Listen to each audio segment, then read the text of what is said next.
গৌতমৰ মহিমা অপাৰ যতেই ৰাজকোষৰ ধন তাতেই গৌতম কনষ্ট্ৰাকশ্যন ৰাজপথ নহয় যেন পথাৰত কঠীয়া হিচাহে ঠিকা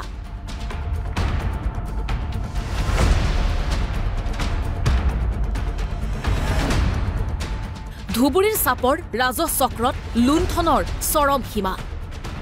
৩.৬ কিলোমিটাৰ পথ নিৰ্মাণত ৪ কোটিৰ ৰামঠগন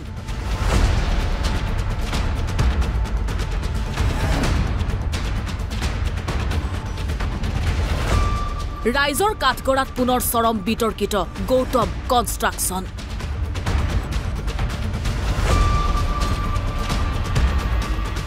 কিমান যে কম আৰু দুৰ্নীতিমুক্ত অসমৰ দুৰ্নীতিৰ নাককটা কাহিনী মুখ্যমন্ত্ৰী যিমানেই কঠোৰ হৈছে সিমানেই দুৰ্নীতিৰ শিপাডাল যেন অধিক শক্তিশালীহে হৈছে খোদ মুখ্যমন্ত্ৰীৰ নিজৰে আঁচনি এতিয়া ক্ৰমত যেন মূল্যহীন হৈ পৰিছে স্থানীয় ধুবুৰী প্ৰশাসনত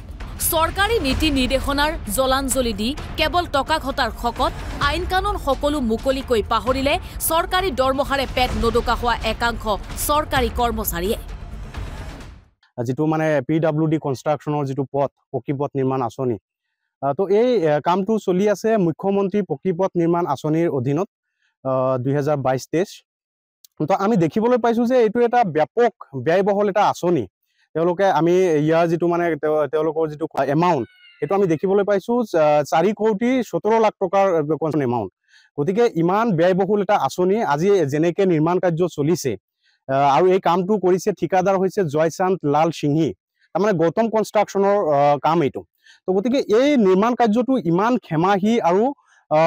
ব্যাপকভাৱে খেলিমেলি দুৰ্নীতি সংগঠিত কৰি এই কামটো চলাই থকা হৈছে আমি দেখিবলৈ পাইছো আজি ৰাস্তা যেটো পিচ তেওঁলোকে যেটো পিচিং কৰিছে পিচৰ যেটো মানে আপোনাৰ থিকনেছটো তেওঁলোকে 10 mm কৰা নাই আমি আজি ফোন যোগে ৰাস্তা ইঞ্জিনিয়াৰৰ লগত কথা পাতিছিলো তো ইঞ্জিনিয়াৰে আমাক জনাইছিলে যে ইয়াৰ মিনিমাম 25 mm হ'ব লাগে থিকনেছটো কিন্তু আমি দেখিবলৈ পাইছো 10 mm আমি কৰবাত ফিটা ধৰিছো 10 mm হোৱা নাই গতিকে ইমান দুৰ্নীতি কৰি ইমান হেমাহিৰে কেনেকে গৌতম কনষ্ট্ৰাকশ্যন কোম্পানীয়ে ৰাস্তা নিৰ্মাণ কাৰ্য কৰি থাকিব পাৰিছে কামখিনি ইমান টকাৰ কাম এটা কৰি থকাত অৱস্থাত যে কামৰ হেমাহি চলিছে এইটো চাওক আপোনালোকে দেখিবলৈ পাইছে যে ৰাস্তাটোৰ পকি যেটো থিকনেছ হ'ব লাগে এইটো 25 মিনিমাম 25 হ'ব লাগে তাৰ মাজত হৈ আছে আমি দেখিবলৈ পাইছো যে কৰবা ঠাইত 10 mm হোৱা নাই তো গতিকে এনেকুৱা এটা দুৰ্নীতি কৰি কাম চলাই থকা আমি কেতিয়াও মানি ল'ব নোৱাৰো আমি কৃষক মুক্তি ছাত্ৰ মুক্তি সংগ্ৰাম সমিতি দাবী জনাইছো ইয়াৰ এইটো কাম যদি উচিত কাম যদি নহয় আমি কৃষক মুক্তি আৰু ছাত্ৰ মুক্তি সংগ্ৰাম সমিতি ইয়াৰ প্ৰতিবাদ সাব্যস্ত কৰিম যেনেকৈ কাম কৰিব লাগিছিল সেই হিচাপত কাম কৰা নাই কমসে কম 25 mm পিচিং কৰিব লাগে ৰাস্তাটোত কিন্তু তেওঁলোকে 10 mm তকৈ কম কৰিছে গতিকে আমি দাবী জনাইছো এই ৰাস্তাটো পুনৰবাৰ সুন্দৰকৈ কৰিব লাগে হিচাপ মতে যি মাপত কৰিব লাগে এটো আমি দাবী জনাইছো অন্যথা আমি কিন্তু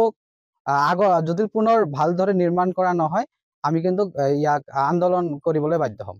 4 কোটি 17 লাখ টকাৰ কাম আছিল ইমান টকাৰ কামটো যে ইমান হেমাহিভাৱে কৰিছে এটো আমি কল্পনাৰ বাহিৰত গতিকে আকৌ দাবী জনাইছো আমাৰ এই পকি ৰাস্তাটো সুন্দৰভাৱে নিৰ্মাণ কৰিব লাগে কেনেকৈ জালিয়াতি কৰে গৌতমে চাপৰৰ ফলিমাৰীৰ ৰাজপথ নিৰ্মাণত গৌতমে কিমান খালে ৰাজপথ পিটচিঙৰ নামত 15 মিলিমিটাৰৰ খেল 25 mm thickness pitching versus 10 mm 15 millimetre thickness পিটচিঙত কোটি টকীয়া খেল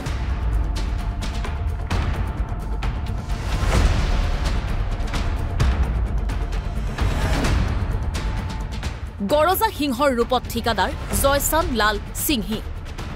কেলেংকাৰীৰ বিৰুদ্ধে ৰাজপথত ফলিমাৰী বস্তিৰ বিদ্ৰোহীৰ গৰ্জন কেৱল পথ পিটচিঙেই নহয় আনকি সামান্যতম সাইডবাম নিৰ্মাণতো গৌতম এণ্ড গেঙৰ লুটপাটৰ মুকলি প্ৰতিযোগিতা কোৱাই কৈছে শুনাই শুনিছে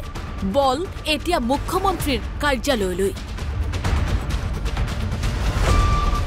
সাপৰৰ পৰা খনিন্দ্ৰ কলিতাৰ সহযোগত background desk report NB news